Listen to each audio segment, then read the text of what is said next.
उधर करते हो ग्रीन बैग इधर हाँ ग्रीन ऑफिंग करते हैं मैडम लुक किया मैम राइट साइड हाँ भूमि भूमि भूमि मैम वेट या अच्छे लग रहा है तो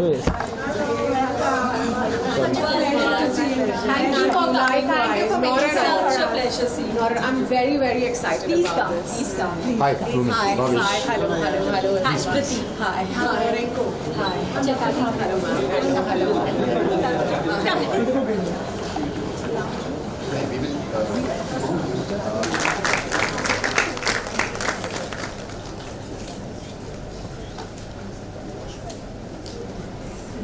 Here on behalf of the PMU for the Women Entrepreneurship Platform, or WEP, I am Anushka Tachal from the Global Alliance for Mass Entrepreneurship. Pleasure and honor to welcome you to the Women Entrepreneurship Summit 2023, organized by the Consortium of Empowered Women Entrepreneurs, CEWE and WEP.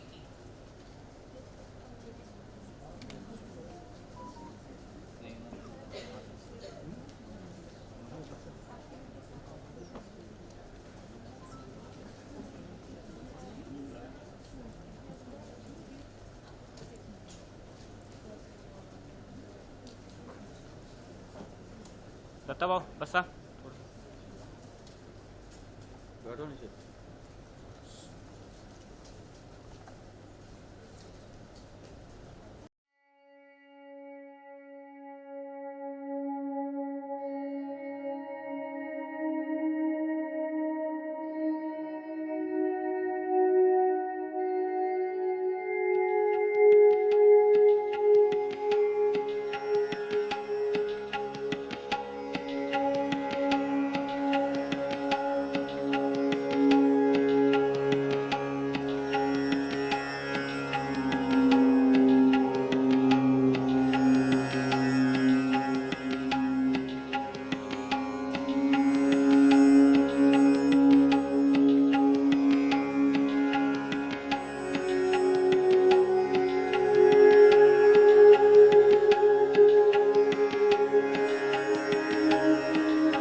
Before we go, ladies and gentlemen, we will now mark the start of the event of the beginning of a bright future by ceremoniously ringing the listing bell. Let us come together and ring this bell as a symbol of our commitment towards the growth and development of our nation's economy.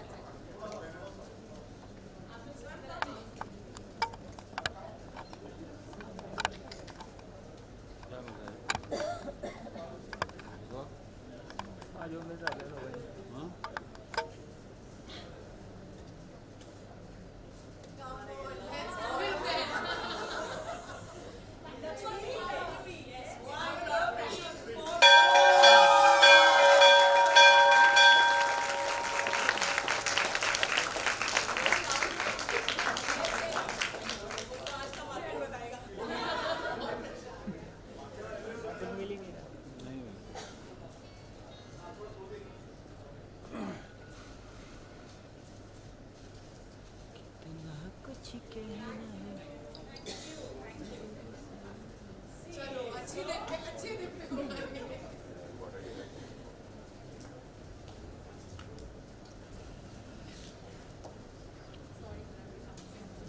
you. Ladies and gentlemen, it is my honor to introduce you to a remarkable woman who dedicates her life to empowering women entrepreneurs and enabling entrepreneurship, Ms. Shweta Shalini. Ms. Shweta Shalini is a political and social visionary who has brought about much desired social reforms through initiatives to empower individuals to become the backbone of an enterprising India.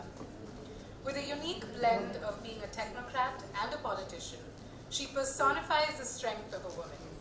Ms. Shalini is passionate about bringing grassroots level and sustainable change to spearhead growth and has worked on various initiatives such as the Village Social Transformation Mission, the Mukhyamantri Initiative, and the BJP's War Room for various elections in Maharashtra. She has received numerous awards and recognition for her exemplary work, including Entrepreneur of the Year 2011 and Adarsh Mahila Puraskar, or the Model Women Award 2007.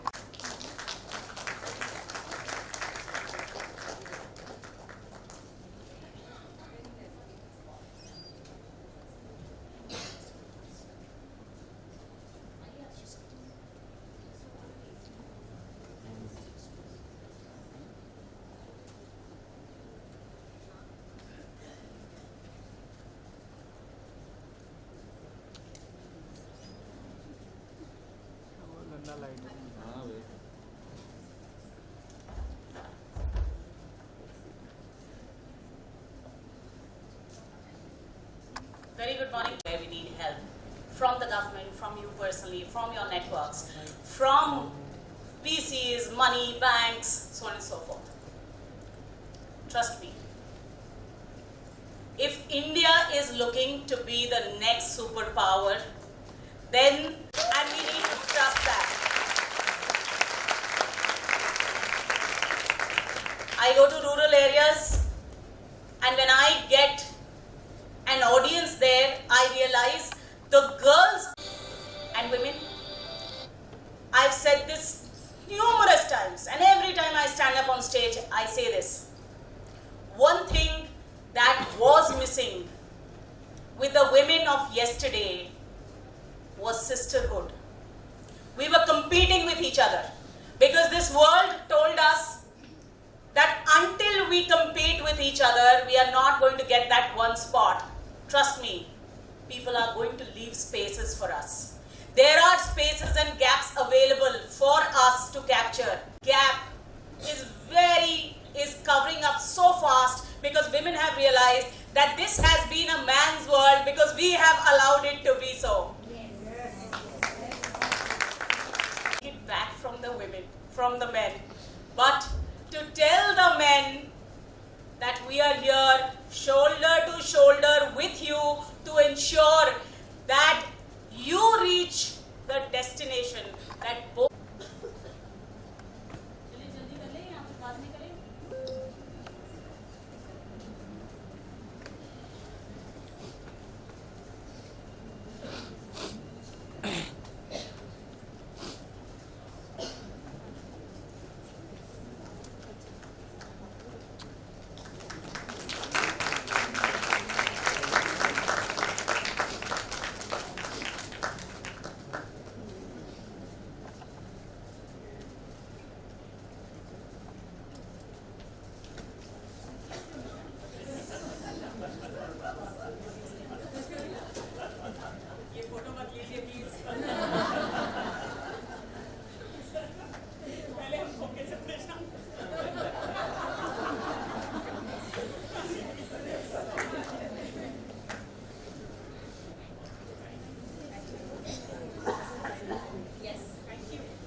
is the Managing Director and CEO of National Stock Exchange and a well-known technocrat from IIT Bombay and IIM Calcutta.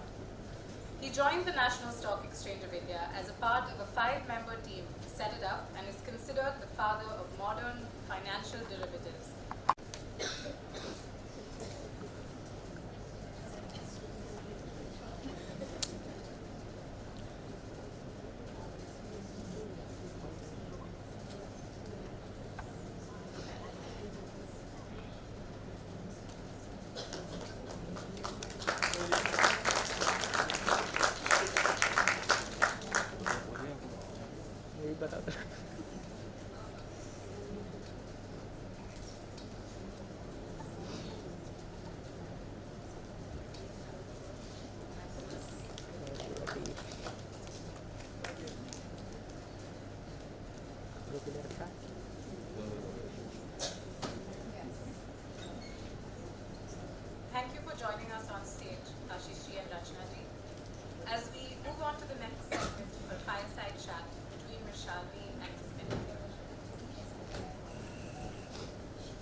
it be?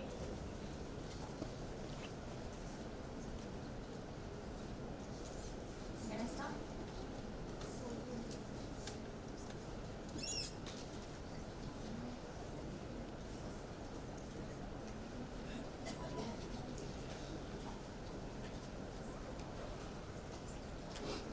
Can I start?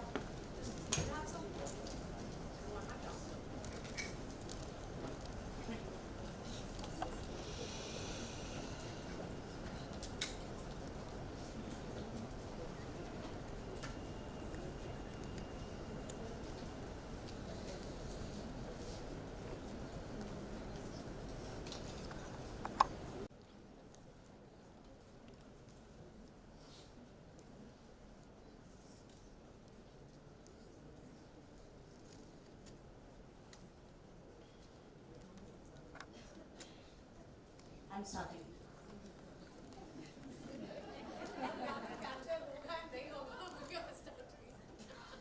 Can you please? You men need to be as efficient as the women are, please.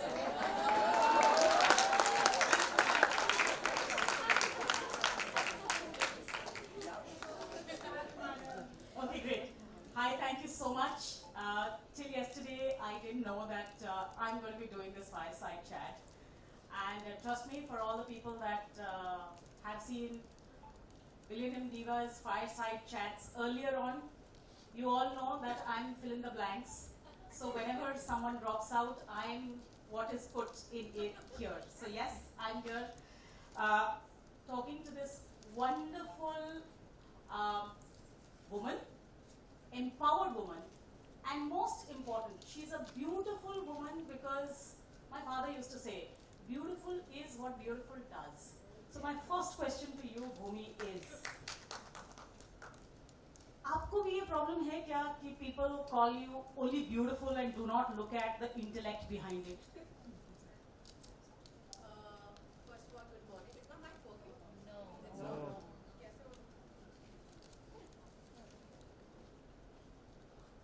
Am I audible now? Yes. Okay, good morning everyone. Good morning, good afternoon ka time ho gaya.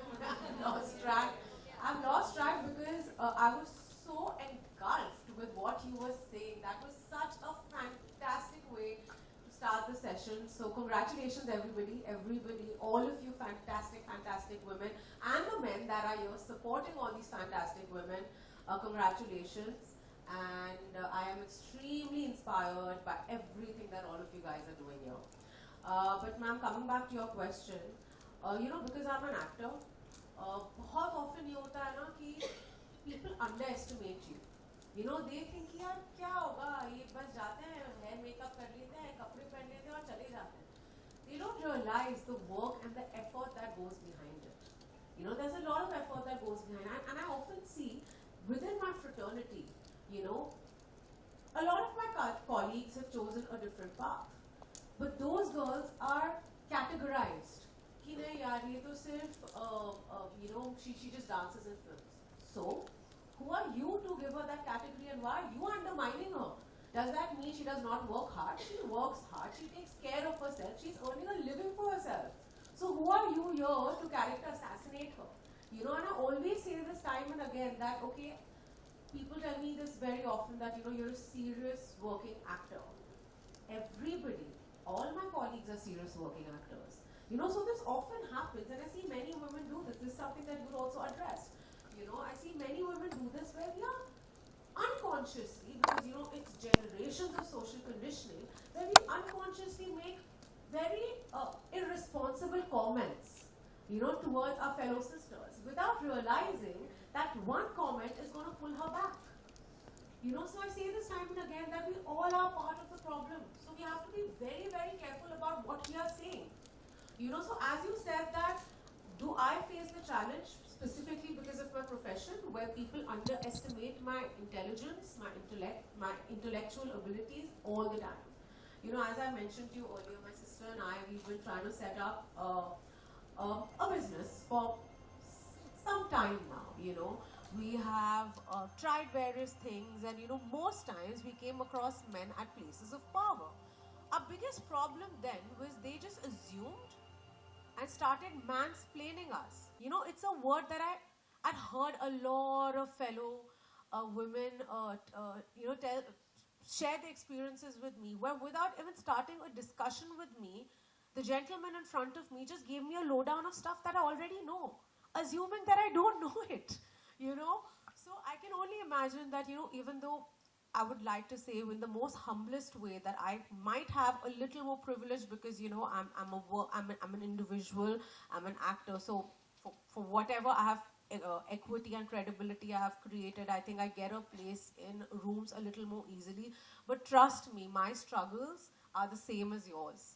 You know, and that's why I'm on this podium today, because I feel it's so important for all of us to share our experiences, to uplift each other.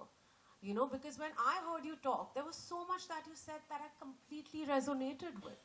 You know, because I feel like as women, irrespective of our social, from where we belong, you know, there are certain experiences that we all share. And that's why the sisterhood is so important, that exists today. Perfect.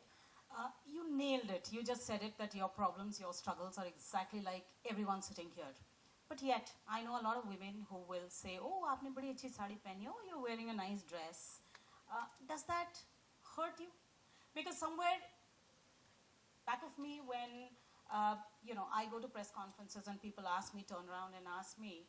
In fact, long ago, this reporter stood up and said, oh, so you are the one who wears the pants? I said, yes.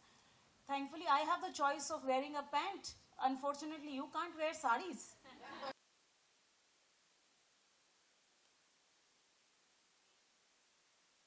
Every time somebody tells me, oh, you're wearing a nice sari, oh, why did you wear a sari? Does that give that pressure on you? Because a lot of women sitting out here, and I always say this, and I would want to hear from you, that somehow the society wants us to defocus. Our focus has to be competency. Our focus has to be work. Our focus has to be listen to me what I'm talking rather than what I'm wearing. Listen to what I'm doing rather than how I'm looking. But this challenge is hugely there in the fraternity that you belong to. So, you think that is a challenge? Honestly, because of my profession, the way I look, what I wear is a very important part of it, and it's a part of it that's appreciated. You know, so maybe in my ecosystem as an actor, I might not feel it. But I have been in situations where I have gone for meetings and I've actually had to be like, okay, do I need to desexualize myself a little?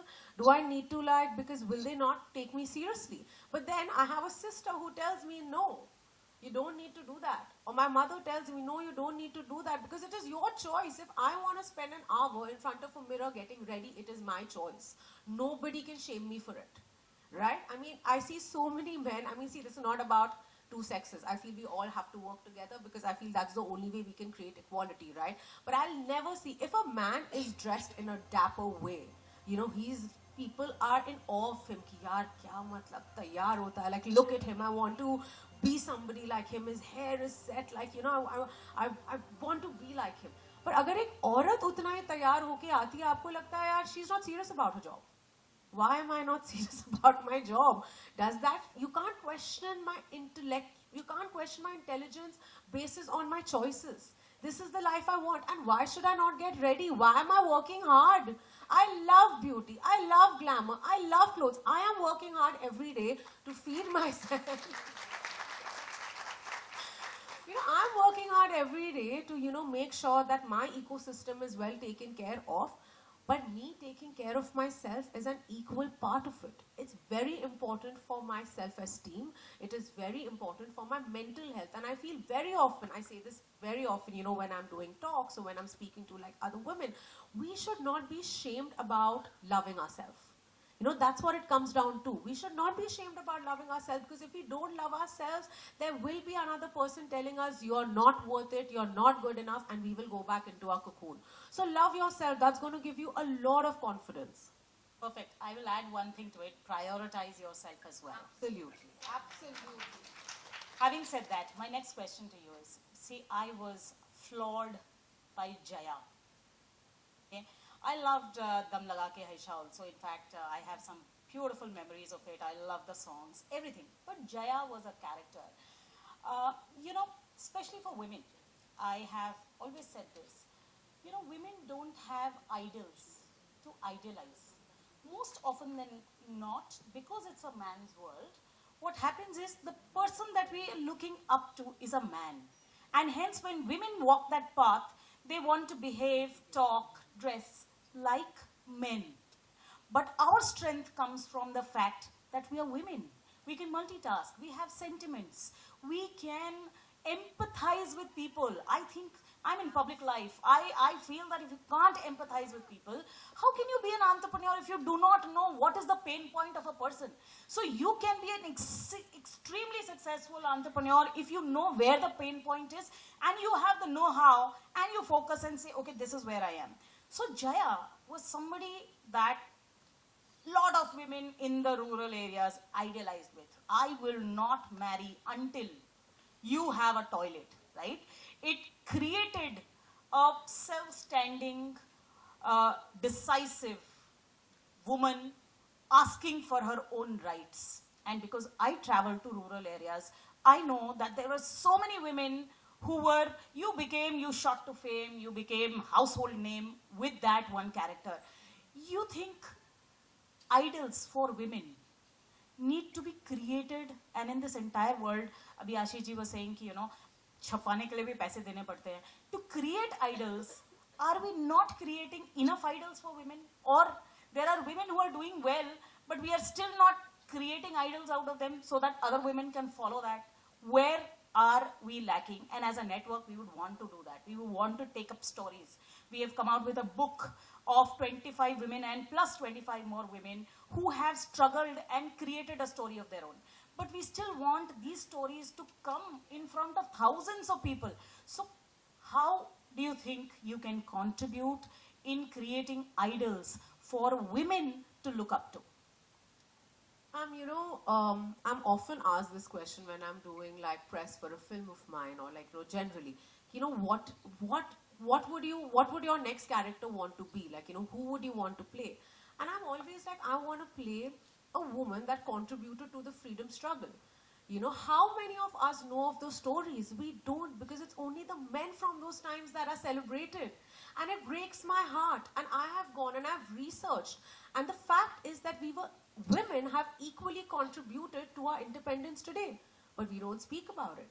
Now today, as I sit here as an individual, do I want the same fate for generations 7 decades from now? No. So what you rightly said is that we don't have enough stories that we celebrate.